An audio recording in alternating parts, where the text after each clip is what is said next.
जय जय राम, जय सिया राम, जय हो हनुमान जी महाराज, जय हो बागेश्वर धाम सरकार। जब भी आपको डर लगता हो, रात को कहीं घूमने जाते हो या रात के समय में सोते वक्त आपको बहुत ही भयानक सपने आते हो, तो आपको बस अचानक एक ही नाम याद आता है। यदि आप हिंदू होंगे, यदि आप सनातन धर्म के होंगे, मानने वाले होंगे, तो बस आपको पता होगा कि आपको किसका नाम याद आता है। मेरे को बताने की जरूरत नहीं है, कमेंट बॉक्स में जरूर बताइएगा किसका नाम याद आता है। वैसे मैं बताना चाहता हूँ कि हनुमान जी ही मात्र एक ऐसे देवता हैं जो चिरंजीवी देवता है, जो आज भी इस धरती पर मौजूद हैं, और उन्हीं की साक्षात कृपा हमारे पंडित धीरेन्द्र शास्त्री के ऊपर है, जहाँ पर बालाजी हनुमान जी महाराज का एक शुभ भव्य मंदिर है। वहाँ पर जो धीरेन्द्र शास्त्री जी हैं, उनके ऊपर हनुमान जी की कृपा साक्षात बनी रहती है। और धीरेन्द्र शास्त्री अर्थात हमारे बागेश्वर बाबा के नाम से भी यह प्रचलित है। तो बागेश्वर बाबा ने कुछ ऐसे मंत्र के उपाय बताए हैं कि बस आप उस मंत्र को पढ़ करके सो जाइए। किसी भी प्रकार का कोई स्वप्न आता हो, कोई भूत प्रेत हो, किसी प्रकार का कोई बाधा हो, हर प्रकार के बाधा से आपको छुटकारा मिल जाएगा, जिसे खुद बागेश्वर धाम सरकार ने सर्व बाधा मुक्ति हनुमान मंत्र का नाम दिया। वे हमेशा इस मंत्र को सोते वक्त पढ़ते हैं। इस वजह से उन्होंने यह घोषणा किया कि सभी लोगों को, यदि सनातन धर्म है, यदि सनातनी है, तो आप सभी लोगों को इस हनुमान जी महाराज के इस सर्व बाधा हनुमान मंत्र को बस 3 बार बोल करके सो जाना है। आपके घर में जो बीमारियां होगी, आपको सोते वक्त डर लग रहा हो या किसी प्रकार का कोई डर सता रहा हो, कोई बुरे बुरे सपने देखते हो, आपकी नींद नहीं आती हो, या कोई जादू टोना हो, कोई तंत्र मंत्र कर दिया हो, तो सब प्रकार के बाधाओं से आपको मुक्ति मिल जाएगी। लेकिन सबसे पहले आपको सोते वक्त हनुमान जी का ही नाम लेना है। वैसे हनुमान जी ही एक ऐसे देवता है जो बहुत ही जल्दी प्रसन्न हो जाते हैं। यदि हनुमान जी का जो दिन देखा जाए तो शनिवार और मंगलवार का दिन जो है हनुमान जी का दिन होता है। हनुमान जी एक ऐसे देवता हैं जो भगवान सूर्य को, अर्थात सूर्य भगवान को भी, इतना बड़ा सूर्य को भी निगल लिया था, और शनि तो इनके ऊपर हावी ही नहीं हो पाए थे। इस वजह से भगवान हनुमान जी से कोई भी डरने की बात नहीं है। बस आप उनका नाम ले लीजिए, हर प्रकार के बाधाओं से आप तो 100 का 100% मुक्ति मिल जाती है। यदि आपको हनुमान चालीसा का पाठ याद हो तो बड़ी ही अच्छी बात है। वैसे हर रोज कुछ लोग हनुमान चालीसा का पाठ पढ़ते हैं, लेकिन यदि आपको हर रोज नहीं मन करता है तो कोई बात नहीं, लेकिन शनिवार और मंगलवार ये 2 दिन हनुमान जी का वार माना जाता है, हनुमान जी का दिन माना जाता है। इस वजह से कम इन 2 दिनों तो हनुमान चालीसा का पाठ अवश्य ही करना चाहिए। लेकिन यदि हनुमान चालीसा का पाठ करने के साथ साथ कुछ ऐसे हनुमान जी के मंत्र हैं, उन मंत्रों का भी जरूर जाप करना चाहिए, जिससे हर प्रकार के बीमारियों से मुक्ति मिल जाएगी। आपके सारे के सारे मनोवांछित मनोकामनाएं पूरी होंगी। आपके घर में अनेक प्रकार के खर्चे होते हो, पैसा आ रहा है लेकिन पता नहीं लग रहा, जादू हो, टोना हो, किसी प्रकार का कोई भी आपके घर में विघ्न परेशानी हो, तो 100 का 100% है, उससे मुक्ति मिल जाएगी। हनुमान जी एक ऐसे देवता है जिनके पास सारा का सारा उपाय है। वैसे हनुमान जी एक ऐसे देवता हैं जिनको माता पार्वती से 8 सिद्धियां और 9 निधियां प्राप्त है। हनुमान जी भगवान सूर्य और शनि पर भी आराम से हावी हुए हैं। इस वजह से इनसे सभी मनोकामनाएं आप पूरा करने की इच्छा रख सकते हैं।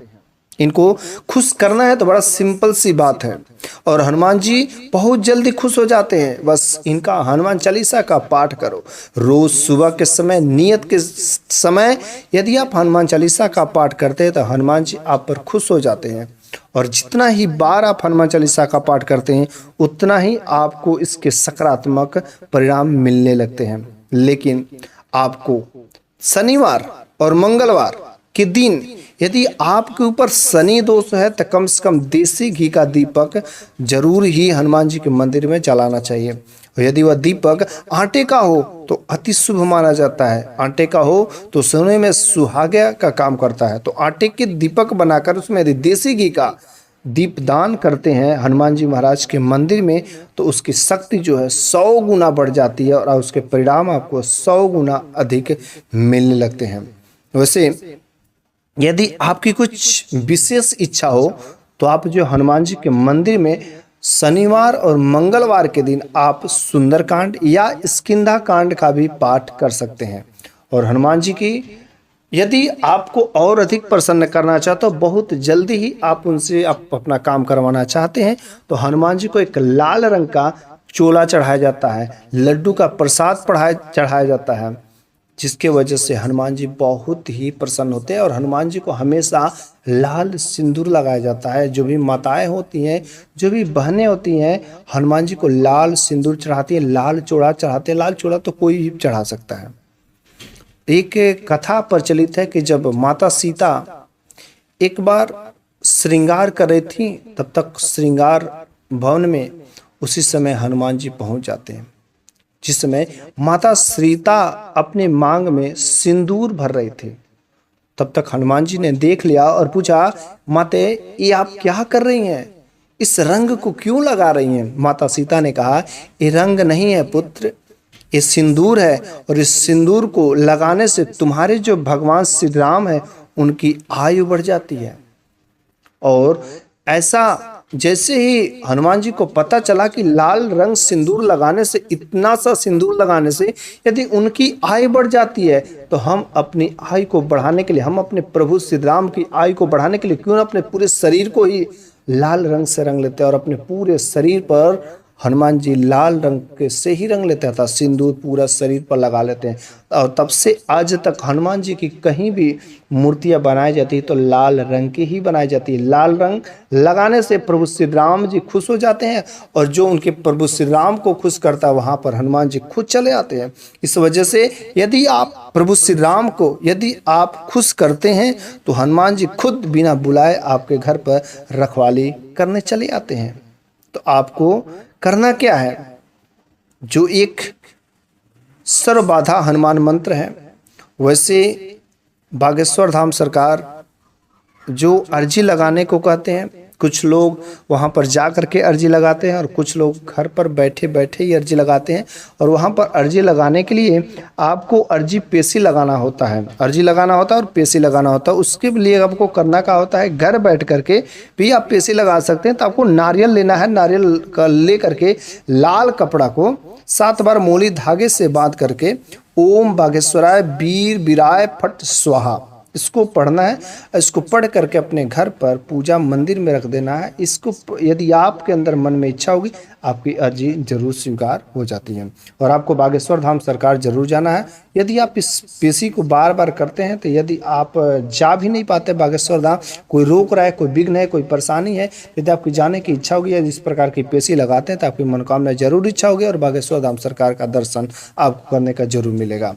और आपको यदि भूत प्रेत बाधा मुक्ति हो तो आपको करना क्या है, हनुमान जी का नाम लेना है, नारियल लेना है, उसको 11 बार मोली धागा से बांध देना है और ओम बागेश्वराय वीर विराय इस मंत्र को पढ़ करके मंदिर में रख देना है। वैसे इस काम को यदि शनिवार और मंगलवार के दिन करते हैं तो इस काम को करने से आपके घर में भूत प्रेत बाधा मुक्ति से आपको मुक्ति मिल जाती है। लेकिन अब हम बात करते हैं जो सर्व बाधा मुक्ति हनुमान मंत्र है, जिसको सोते वक्त बस आपको 3 बार बोलना है। यदि आप इस मंत्र को 3 बार बस बोल करके सो जाते हैं, किसी प्रकार का कोई स्वप्न, कोई भी जादू टोना टोटका, किसी प्रकार का कोई भी बाधा हो, सब प्रकार के बाधाओं से मुक्ति मिल जाएगी। रात के समय सोते वक्त आपके शरीर पर कुछ नाखून के निशान बन जाते हों, डरावने सपने आते हों, हर प्रकार से मुक्ति हो। तो ध्यान से सुनिएगा, रात को बस 3 बार बोल करके सो जाना है। उसके बाद से देखिएगा इस मंत्र का कमाल। तो वह मंत्र इस प्रकार है, ओम नमो हनुमते रुद्रावताराय सर्वक्षित्र संहाराय सर्वरो हराय सर्वक्षीकरण रामदूताय स्वाहा। एक बार और सुन लीजिए। ओम नमो हनुमते रुद्रावतराय सर्वक्षेत्र संहाराय सर्वरो हराय सर्वक्षीकरण रामदूताय स्वाहा। बस इस मंत्र को 3 बार बोल के सो जाना है। यदि आपको और अच्छा हनुमान जी परम भक्त बनना चाहते तो आप इस मंत्र को 108 बार पढ़ने से आपको किसी प्रकार का कोई भी भूत प्रेत बाधा, कोई नकारात्मक शक्ति, कोई बीमारी, कोई गृह कलेश, किसी प्रकार का कोई दोष आपके घर में या आपके ऊपर नहीं आ सकते हैं।